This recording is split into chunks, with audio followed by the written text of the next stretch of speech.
Assalamualaikum warahmatullahi wabarakatuh. Halo, apa kabar semuanya sobat, dimanapun Anda berada. Kita ketemu lagi di channel Jumpa Hamzah. Pernah nggak Anda berkunjung ke negara tetangga kita, yaitu di negara Malaysia, ya, atau di negara Brunei lah. Karena kedua negara ini merupakan negara yang tentunya mirip dengan kita, karena mereka juga menggunakan bahasa Melayu. Dan kalau kita berbicara tentang kedua negara ini, khususnya di Malaysia ya, itu kita akan menemukan sebuah penamaan atau nama-nama yang notabene dipakai oleh orang Malaysia. Ya, ketika kita berkunjung ke negara Malaysia dan kita melihat nama-nama yang ada di sana, yang bangsa Melayu ya, karena kan di Malaysia itu terdiri dari tiga bangsa ya, ada yang Melayu, kemudian ada yang Chinese, dan juga ada yang orang India atau Bangla dan lain sebagainya. Intinya tiga etnis di sana. Nah, kalau kita melihat kepada nama-nama khususnya dari bangsa Melayu, maka ini ada sedikit perbedaan dengan nama yang digunakan oleh orang di Indonesia pada umumnya. Karena kalau kita lihat biasanya nama-nama di situ tidak luput dari bin dan binti. Atau minimal kalau tidak ada bin dan binti, nama-nama di Malaysia itu secara bahasa gitu ya, itu nuansanya lebih Islami. Ya, dalam tanda kutip ya, kalau berurusan dengan nama, seolah-olah di Malaysia itu lebih Islami daripada negara Indonesia. Kenapa demikian? Karena biasanya kalau di Indonesia itu nama-namanya ya ada yang sampai sekarang masih menggunakan nama-nama berbau kolonial gitu ya. Dan nama-nama Islam pun juga berbeda dengan negara Malaysia. Dan ini akan kita coba kaji dan kita coba bahas ya. Kenapa sih nama-nama yang ada di kedua negara tersebut, yaitu Indonesia dan Malaysia, walaupun mereka notabene adalah orang Islam dan mayoritas Muslim, kenapa namanya kok berbeda-beda gitu ya? Apa yang menyebabkan ini? Dan ayo kita tinjau bersama. Apakah nama Anda sudah bagus? Kita putar dulu intronya.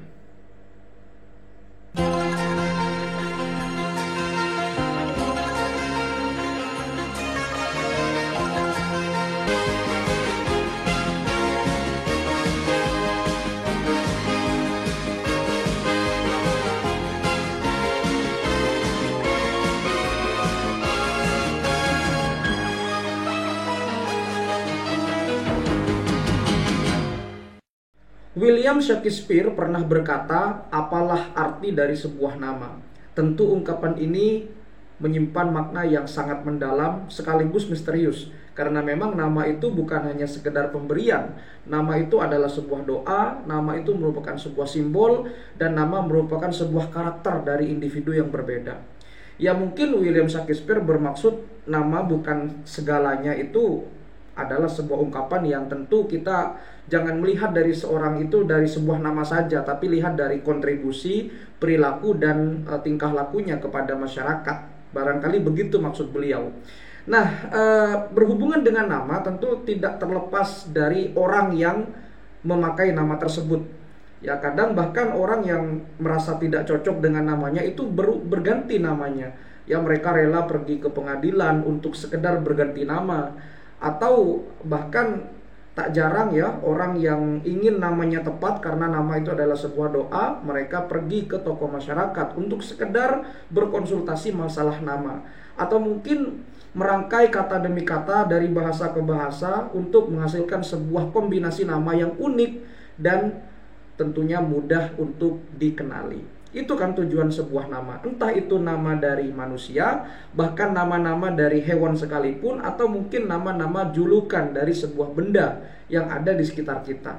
Contohnya ya, ada satelit Palapa yang diambil dari sumpah Palapa yang diucapkan oleh Mahapati Gajah Mada, dan lain sebagainya. Banyak sekali nama-nama di sekitar kita. Nah, kalau kita berbicara tentang nama ya, tidak bisa terlepaskan dari orang yang memakai nama tersebut dan juga sosial budaya atau kultur di orang atau di negara yang bersangkutan. Salah satunya adalah di Indonesia dan Malaysia. Kenapa saya mengambil dua negara ini? Karena negara ini adalah negara yang bertetangga yang sangat dekat. Kemudian negara ini hampir mirip ya secara budaya gitu ya, karena bahasanya juga hampir bahasa Melayu. Karena di Indonesia juga ada bahasa Melayu, tepatnya di Riau, di Aceh dan lain sebagainya, atau di beberapa daerah yang lain, dan di Malaysia juga begitu. Ya sebetulnya bukan hanya Malaysia, ada di Brunei juga, ada di Singapura, di sebagian daerah Patani di Thailand, tetapi memang tidak semasif di Malaysia. Nah, mari kita mulai diskusinya dari penamaan orang Malaysia versus orang Indonesia. Begini, orang Indonesia itu kalau kita perhatikan ya, nama-namanya itu dipengaruhi oleh budaya setempat. Ya, kenapa demikian? Karena Indonesia ini perjalanannya sangat panjang sebelum menjadi Indonesia.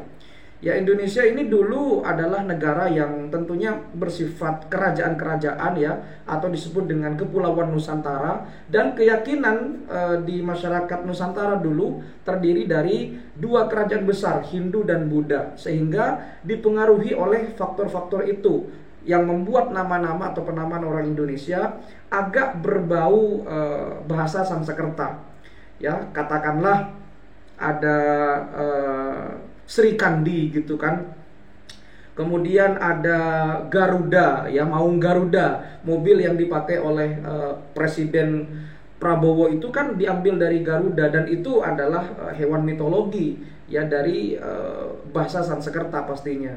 Ada nama-nama yang tentu juga disebut di ilmu pengetahuan seperti Sinta ya, yang Anda yang berprofesi sebagai guru atau dosen tentu sangat familiar dengan Sinta 1, Sinta 2, 3, 4 dan seterusnya. Itu kan sebetulnya penamaan yang diambil dari bahasa Sanskerta ya, karena memang dulu Indonesia ini sangat dipengaruhi dan kental sekali pengaruh Hindu Budanya, dan berangsur-angsur berubah ketika Islam sudah mulai masuk, apalagi di Pulau Jawa.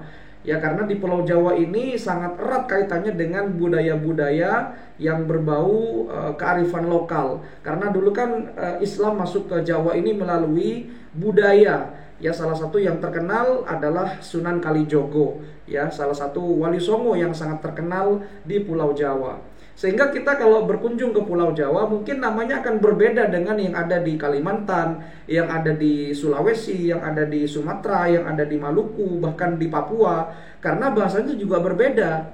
Orang Jawa biasanya berakhiran dengan huruf O, misalkan Susilo, Budiono, atau Sugiono, atau Prabowo. Itu kan nama-nama yang notabene adalah orang Jawa. Dan memang Jawa ini adalah suku yang sangat mendominasi di Indonesia, walaupun Pulau Jawa sangat kecil jika dibandingkan dengan pulau-pulau yang lain.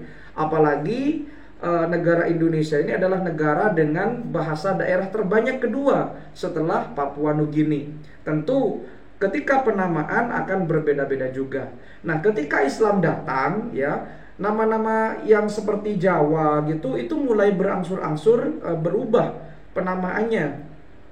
Mereka sering menggunakan penamaan dari bahasa Arab yang rata-rata diambil dari sifat ya, sifat-sifat Allah, sifat-sifat nabi, atau mungkin nama-nama nabi dan nama-nama benda-benda yang bersifat baik ya, yang diambil dari Al-Qur'an sebagai kitab suci umat Islam.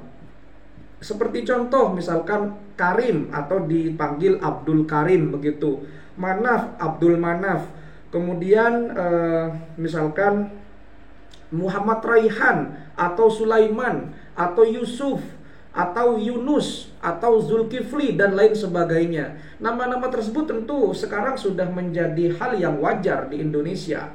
Ya, karena memang mayoritas beragama Muslim, dan ketika orang-orang di Indonesia itu tidak bernama Arab, seolah-olah tidak Muslim. Ya, nah ini salah kaprah. Ya, karena nama Muslim itu tidak harus Arab begitu, karena yang dari Arab belum tentu Muslim. Salah satu contohnya ada penyanyi yang bernama Nancy Ajrom kalau nggak salah. Jadi orang Indonesia itu persepsinya salah gitu, seolah-olah yang dari Arab, yang berbahasa Arab, yang berbau padang pasir itu Islam. Padahal nggak begitu. Ya, ada seorang penyanyi dari Arab gitu ya, dari Libanon kalau nggak salah, namanya Nancy Ajrom gitu. Karena nuansa padang pasir malah dinyanyikan juga oleh lagu qasidah di Indonesia. Ini kan salah kaprah. Ya, tidak semua yang dari Arab itu Muslim. Dan nama Islam itu universal, karena Islam itu kan universal tujuannya, bukan untuk mengkotak-kotakkan gitu. Jadi walaupun nama Jawa ya itu nama Islam. Ya, yang penting orangnya beragama Islam kan begitu. Nah, nama-nama yang tidak Islam biasanya dipengaruhi oleh faktor kolonialisme. Seperti contoh kalau perempuan misalkan ada Stephanie gitu kan. Kemudian ada yang laki-laki ada John, ada siapa lagi ya? Ada misalkan David dan lain sebagainya. Itu masih ada di Indonesia. Nah, kita sekarang ke Malaysia. Nah, di Malaysia itu nama-namanya mayoritas Muslim. Walaupun mereka sempat dijajah oleh Inggris, tapi mereka namanya tidak berbau kolonialisme. Ya, mereka tetap mempertahankan nama-nama Islam begitu, karena memang di Malaysia itu erat kaitannya dengan kerajaan Melayu, dan ini juga ditemukan di beberapa daerah di Indonesia seperti Aceh, Riau, dan lain sebagainya yang bersuku Melayu. Jadi Melayu dan Islam ini sangat erat gitu. Sehingga kalau kita berkunjung ke negara Malaysia, maka akan ditemukan nama yang ada bin dan bintinya. Ya, bin itu berasal dari ibnu atau anak laki-laki. Sedangkan binti itu adalah anak perempuan. Bahasa Inggrisnya the son of atau the daughter of, anak laki-laki dari atau anak perempuan dari. Nah, biasanya bin dan binti itu dipakai di pertengahan nama. Biasanya ada 3 nama di Malaysia. Contoh Hafiz bin Hamzah gitu. Atau dalam bahasa Indonesianya Hafiz anak laki-laki dari Hamzah. Itu masih ada di Malaysia sekarang. Atau yang perempuan misalkan Nur Izzati binti Abdul. Nah, itu ada sampai sekarang. Kayak misalkan Siti Nurhaliza binti siapa gitu, itu masih ada. Dan ini mempermudah ketika membuat dokumen-dokumen perjalanan internasional, misalkan paspor gitu. Karena di paspor itu kan biasanya 3 nama, first name, kemudian middle name, dan last name. Sehingga kalau misalkan namanya cuma satu, misalkan namanya misalkan cuman Andre gitu, udah cuman Andre aja, itu biasanya sulit nanti ketika mengurus paspor. Biasanya di paspor akan tertulis FNU atau first name unknown gitu. Nah, orang Malaysia nggak gitu. Nah, jadi dalam hal ini mana yang lebih religius, apakah orang Indonesia atau orang Malaysia? Tentu kalau kita berbicara tentang religiusitas tidak bisa dilihat dari sebuah nama belaka. Karena arti religius itu kan banyak maknanya. Tetapi kalau kita bercermin kepada karakter, ya barangkali lebih berkarakter Malaysia dalam hal ini. Kenapa? Ya karena Malaysia walaupun sempat dijajah oleh Inggris, ya mereka tidak menggunakan nama-nama yang berbau Inggris atau kolonialisme. Ini yang beretnis Melayu ya, karena di Malaysia itu kan etnisnya 3. Ada Melayu, ada Chinese, ada orang India atau orang Bangla. Nah, orang Melayunya kan pasti menggunakan nama yang sudah disebutkan tadi. Ya memang mirip dengan orang Indonesia, tetapi kalau orang Indonesia bin dan binti itu jarang digunakan, kecuali pernikahan gitu. Tapi kalau di Malaysia dijadikan sebagai nama yang lumrah gitu. Jadi tidak terpengaruh juga oleh kolonial di situ. Orang Melayu tetap mempertahankan nama Melayu, dan notabene ya mereka tentunya mempertahankan ini. Entah kalau di Indonesia kenapa kok masih berbau kolonialisme. Ya mungkin karena penjajahannya agak lama, lebih lama Indonesia dijajahnya oleh Belanda daripada Inggris yang menjajah Malaysia. Tetapi kalau kita lihat dan kita amati, nama-nama orang Melayu itu memang bernuansa Arab gitu kan. Ya memang kalau di Indonesia juga sama Arabnya, tetapi kalau di Malaysia itu Arabnya tuh lebih pure gitu kan. Karena di sana kan juga menggunakan huruf Jawi gitu loh, Arab Jawi gitu. Tapi kalau di Indonesia ya jarang saya menemukan nama-nama huruf Jawi yang ditulis tuh. Kalau di Brunei dan di Malaysia mungkin itu sering dipakai gitu, di nama jalan juga gitu. Tapi kalau di Indonesia jarang saya menemukan gitu. Ya mungkin hanya segelintir orang. Ya begitulah kira-kira perbedaan antara nama orang Indonesia dan juga nama Malaysia. Lebih berkarakter mana silakan Anda nilai sendiri. Tapi yang jelas tentu Indonesia masih sangat dipengaruhi oleh kolonialisme, sedangkan Malaysia itu berhasil untuk mempertahankan citra dan identitas negaranya atau namanya. Terima kasih sudah menyimak, mudah-mudahan bisa memberikan manfaat. Kalau ada kata-kata salah dan ada referensi yang kurang tepat, diskusikan di kolom komentar.